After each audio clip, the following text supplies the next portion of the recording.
Pedro, como miembro de la Iglesia, guerrero de oración, evangelista y líder de la Iglesia, ha dejado un modelo para que los cristianos lo sigan. La lección de hoy se centra en Pedro, quien fortaleció a los laicos y rompió las barreras raciales para que la Iglesia pudiera crecer. Después de la resurrección, Jesús tomó tiempo para preparar a sus discípulos para el ministerio que tenía por delante. Pedro había negado a Jesús 3 veces antes de su muerte. El Jesús resucitado preguntó 3 veces si podía contar con Pedro para asumir las responsabilidades del discipulado. La pregunta que Cristo le había hecho a Pedro fue significativa. Él mencionó solo una condición de discipulado y servicio. ¿Me amas? Esta es, amigo y amiga, la calificación esencial. Con la cena terminada en el Getsemaní, al frente, sabiendo que pocas horas más sería crucificado, le dijo: Simón, Simón, de hecho, Satanás te ha pedido que te tamice como trigo, te zarandee, pero yo he orado por ti para que tu fe no falte. Pedro no estaba muy seguro de qué hacer con estas palabras, pero juró por su eterna fidelidad a Jesús, con la disposición para defenderlo y, si era necesario, ir a la cárcel y a la muerte. Sin embargo, todo el tiempo Pedro había sido una figura vacilante.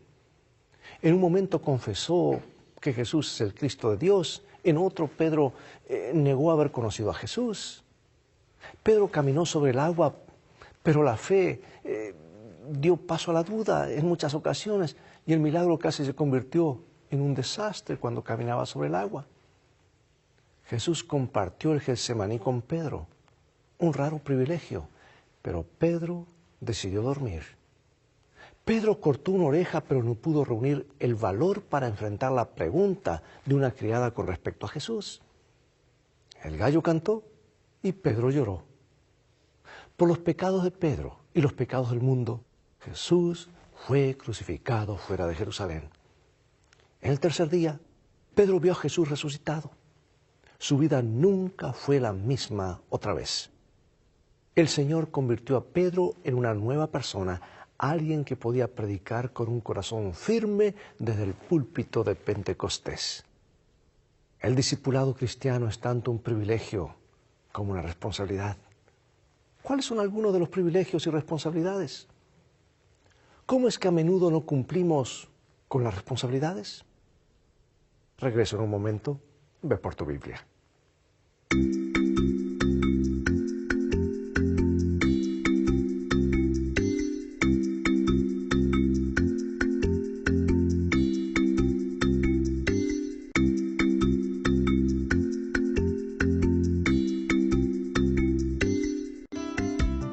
Lecciones de Vida, un estudio semanal de las lecciones de la Escuela Sabática. Abramos nuestras Biblias en el corazón del tema de hoy, Hechos 10, 34 y 35. Entonces Pedro, abriendo la boca, dijo: En verdad comprendo que Dios no hace acepción de personas, sino que en toda nación se agrada del que le teme y hace justicia. Con la partida de Pablo a Tarso, Pedro es nuevamente el personaje principal en la narración de Lucas de los primeros días de la iglesia cristiana. Pedro es retratado en una especie de ministerio itinerante en toda Judea y las regiones circundantes. Hechos aquí cuenta 2 breves historias de milagros, la curación de Eneas y la resurrección de Tabita o Dorcas, que luego son seguidas por la historia de Cornelio en el capítulo 10. La conversión de los gentiles fue el tema más controvertido en la Iglesia Apostólica. Aunque las discusiones que siguieron al bautismo de Cornelio estaban lejos de resolver todas las dificultades, el derramamiento del Espíritu, reminiscente de lo que sucedió en Pentecostés, ayudó a convencer a Pedro y a los hermanos, los que estaban en Jerusalén, de que las bendiciones del Evangelio no estaban restringidas a los judíos solamente. Mientras tanto, la iglesia en Antioquía ya había comenzado a moverse hacia los gentiles también. O sea que el estudio de hoy vamos a ver que incluye el surgimiento de una nueva y corta persecución, esta vez bajo el rey Herodes, y su impacto en los apóstoles, quienes habían sido perdonados en la persecución llevada por Saulo. Bueno, Pedro estaba ahora visitando las comunidades cristianas a través de la región costera de Judea. Su propósito fue probablemente darles instrucción doctrinal, pero Dios lo usó poderosamente para realizar milagros de la misma manera que los realizados por Jesús mismo. Vamos a ver en Hechos 9:32. Dice, aconteció que Pedro, visitando a todos, vino también a los santos que habitaban en Lidia, y halló allí a uno que llamaba Eneas, que hacía 8 años que estaba en cama, pues era paralítico. Y le dijo Pedro, Eneas, Jesucristo te sana, levántate y haz tu cama. Y enseguida se levantó. Y le vieron todos los que habitaban en Lidia y en Sarón, los cuales se convirtieron al Señor. Bueno, a pesar de la brevedad de este relato, el milagro nos recuerda la famosa historia del paralítico de Capernaum sanado por Jesús. Incluso el detalle sobre la cama es similar. Más importante, sin embargo, fue el impacto de la curación de Eneas, no solo en Lidia, sino también en toda la llanura costera de Sarón. Habiendo verificado por sí mismos la realidad del milagro, muchas personas recurrieron al Señor. Pero Hechos también relata otra historia conmovedora. Está en el versículo 36, capítulo 9, y dice, había entonces en Jope una discípula llamada Tabita, que traducido quiere decir Dorcas. Esta abundaba en buenas obras y en limosnas que hacía. Y aconteció que en aquellos días se enfermó y murió. Después de lavada la pusieron en una sala, y como Lidia estaba cerca de Jope, los discípulos, oyendo que Pedro estaba allí, le enviaron 2 hombres a rogarle, no tardes en venir a nosotros. Levantándose entonces Pedro fue con ellos, y cuando llegó, le llevaron a la sala donde le rodearon todas las viudas, llorando y mostrando las túnicas y los vestidos que Dorcas hacía mientras estaba con ellas. Entonces, sacando a todos, Pedro se puso de rodillas y oró, y volviéndose al cuerpo dijo, Tabita, levántate. Y ella abrió los ojos, y al ver a Pedro se incorporó, y él dándole la mano la levantó. Entonces, llamando a los santos y a las viudas, la presentó viva. Esto fue notorio en toda Jope, y muchos creyeron en el Señor. Ahora, Tabita en arameo quiere decir gacela, en griego Dorcas. Ella era una creyente muy querida en su vecindario debido a sus buenas obras de caridad cristiana. La historia de su resurrección también es paralela a un milagro realizado por Jesús. La resurrección de la hija de Jairo, ¿recuerdas? Que Pedro también había presenciado. O sea que siguiendo el ejemplo de Jesús, le pidió a todos que abandonaran la habitación. Luego se arrodilló y oró, después de lo cual llamó a la mujer muerta, Tabita, levántate. Los apóstoles realizaron muchos milagros. Sin embargo, de hecho, estas fueron las acciones de Dios a través de las manos de los apóstoles. Las similitudes con los propios milagros de Jesús fueron tal vez para recordar a la iglesia, incluyéndonos a nosotros hoy, que lo que más importa no es tanto quién es el instrumento, sino la medida de su rendición a Dios. Cuando permitimos completamente que Dios nos use para la causa del Evangelio, pueden suceder cosas grandiosas. Y lo están sucediendo mientras hablamos en tantas partes del mundo. Pedro no solo resucitó a Tabita, sino que el milagro también dio lugar a muchas conversiones en Jope. Algunas personas piensan que si pudieran ver un verdadero milagro como lo que sucedió aquí, entonces creerían. Y aunque a veces los milagros ayudan a llevar a algunas personas a la fe, la Biblia está llena de historias de aquellos que vieron milagros y aún no creyeron. Entonces, pregunto, ¿en qué deberá basarse nuestra fe? En Jope, Pedro se quedó con cierto Simón, un curtidor de oficio. Mientras tanto, en Cesarea, a unos 40 kilómetros de Jope, vivía un centurión llamado Cornelio, centurión romano. Él y su familia eran devotos adoradores de Dios, aunque todavía no se habían adherido formalmente al judaísmo, lo que significa que Cornelio todavía era un gentil incircunciso.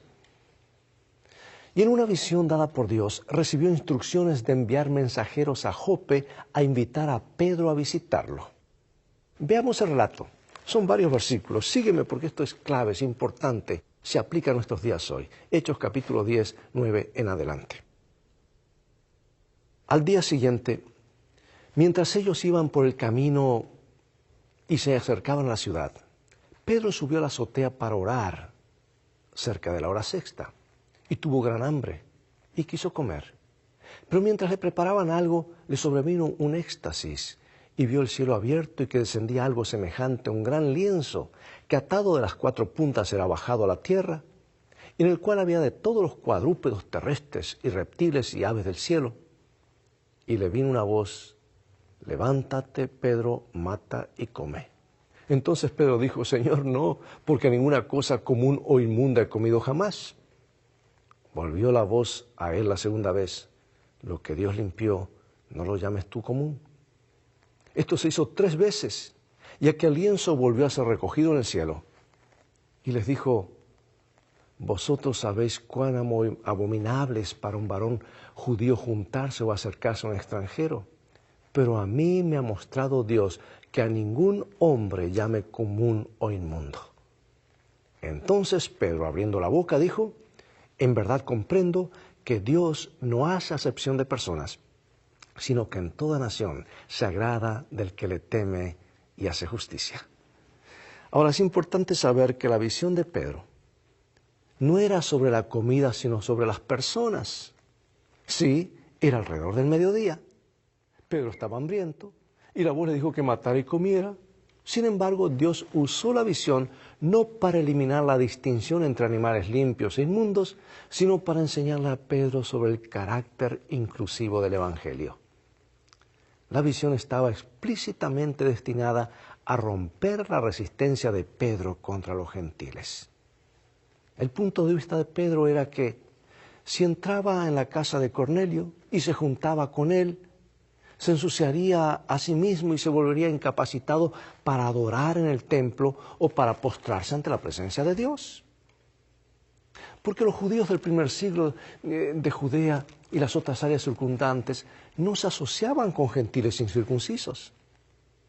El problema era con la teología contemporánea, que excluía a los gentiles de la comunidad de Israel, a pesar de que esta visión se había convertido en una perversión del punto de la existencia de Israel como nación, que era llegar al mundo con el conocimiento del Dios verdadero. Debido a que la circuncisión era el signo del pacto abrámico, los gentiles incircuncisos llegaron a ser segregados y tratados con desprecio.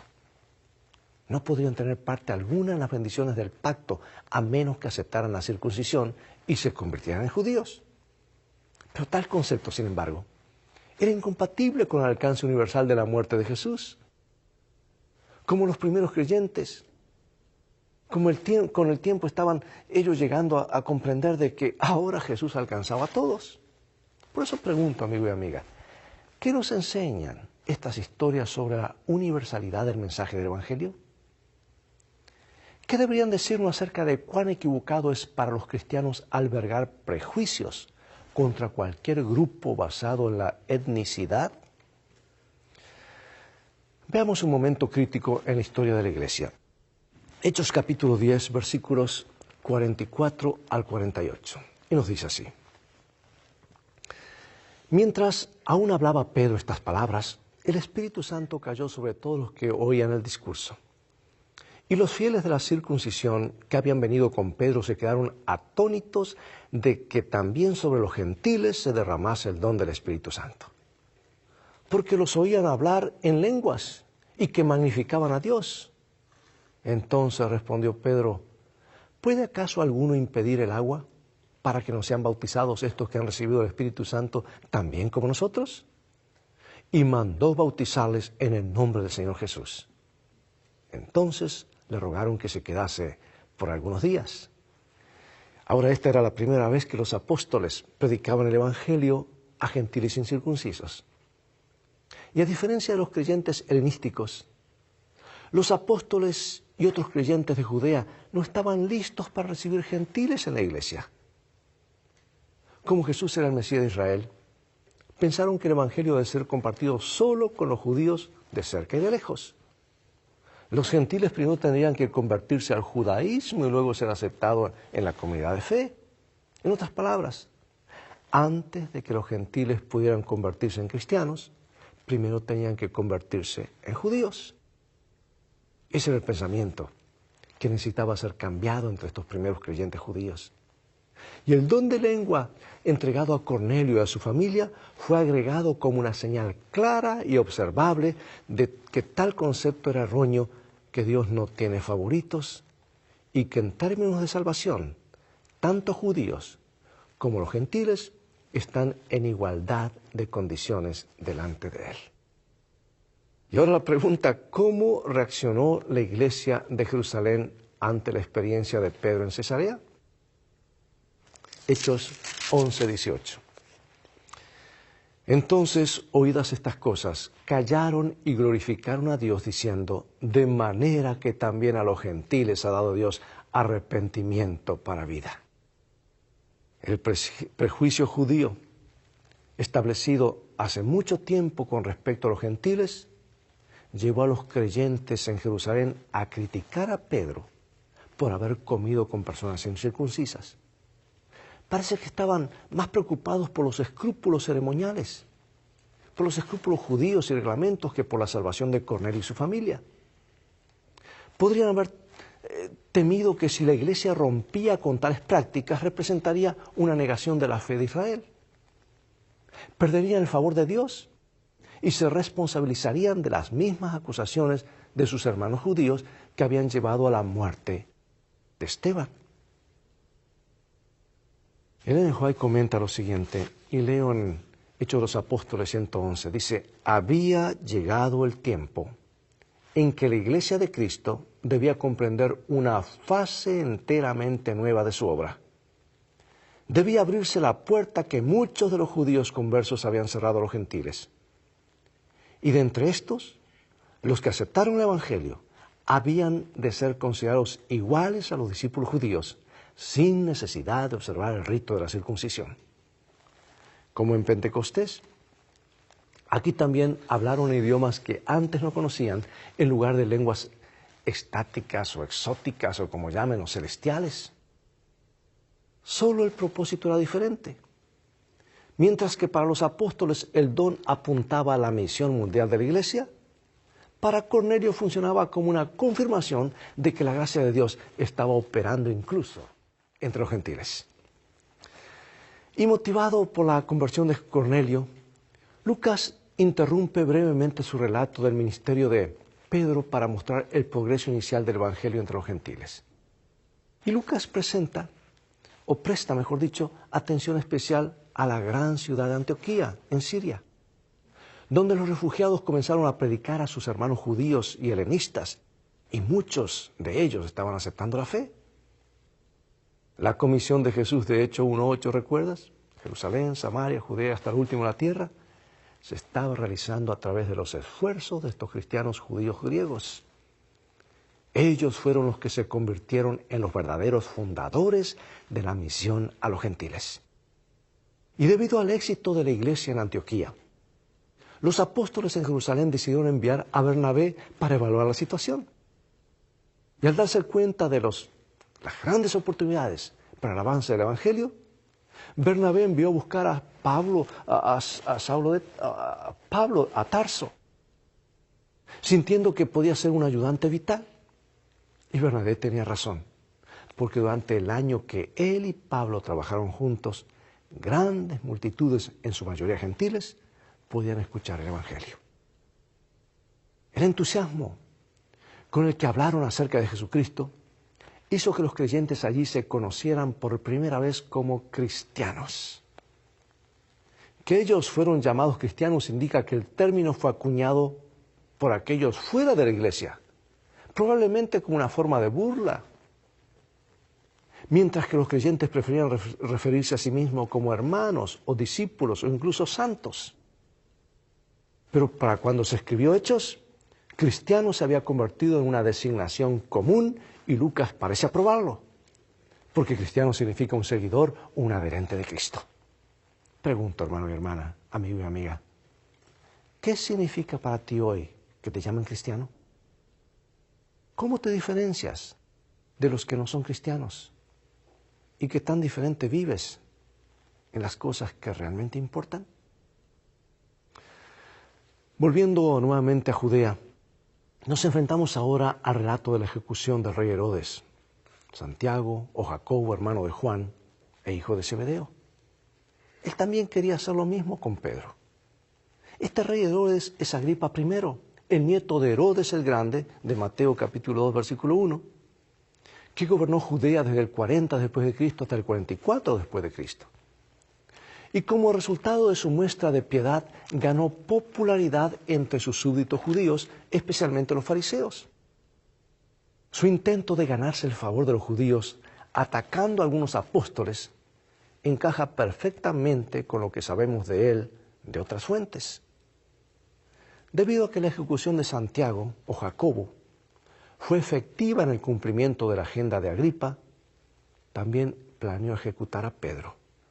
Pedro fue arrestado y entregado a 4 escuadrones de 4 soldados cada uno para protegerlo. Un escuadrón por cada uno de los 4 guardias de la noche. O sea que Pedro tenía 4 soldados a la vez con él. Estaría encadenado a 2 soldados, 1 a cada lado, y 2 protegían la entrada. Tal precaución extrema fue ciertamente tomada para tratar de evitar lo que ya le había sucedido a Pedro y a Juan algún tiempo antes. ¿Y qué sucedió en respuesta a las oraciones de los hermanos? Vamos a Hechos 12, 5 al 18. ¡Qué historia maravillosa! Así que Pedro estaba custodiado en la cárcel, pero la iglesia hacía sin cesar oración a Dios por él. Y he aquí que se presentó un ángel del Señor y una luz resplandeció en la cárcel. Y tocando a Pedro en el costado le despertó diciendo, levántate pronto. Y las cadenas se le cayeron de las manos. Le dijo el ángel, cíñete y átate las sandalias. Y lo hizo así. Y le dijo, envuélvete en tu manto y sígueme. Habiendo pasado la primera y la segunda guardia, llegaron a la puerta de hierro que daba a la ciudad, la cual se le abrió por sí misma. Y salidos pasaron una calle y luego el ángel se apartó de él. Entonces Pedro, volviendo en sí, dijo, ahora entiendo verdaderamente que el Señor ha enviado su ángel y me ha librado de la mano de Herodes y de todo lo que el pueblo de los judíos esperaba. Luego que fue de día, hubo no poco alboroto entre los soldados sobre qué había sido de Pedro. Bueno, la noche anterior, al día en que Agripa había planeado llevar a Pedro a juicio y ejecutarlo, Pedro fue nuevamente liberado milagrosamente por un ángel. Santiago es asesinado. Pedro es liberado. Herodes se enfrenta al juicio divino. Sabes que a veces nos confunde un poco y a veces comenzamos a tener interrogantes porque en algunos casos vemos justicia, en otros no parece ser así. Por eso pregunto, ¿qué debería enseñarnos acerca de cómo simplemente no tenemos todas las respuestas a todas nuestras preguntas y por qué tenemos que vivir por fe con respecto a lo que no entendemos? Y si tienes dudas, lee Hebreos 11 y verás que algunos por su fe vivieron y otros por su fe murieron. Por eso, ¿qué es la fe? Es confianza plena en Dios, en las buenas y en las malas.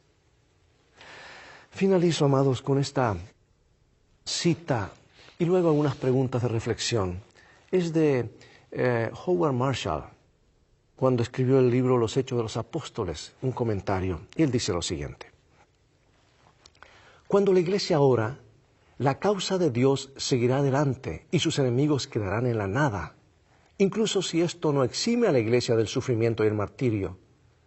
La creencia de Lucas en la victoria del Evangelio es completamente realista y reconoce que aunque la palabra de Dios no está encadenada, sus siervos bien pueden tener que sufrir y estar atados.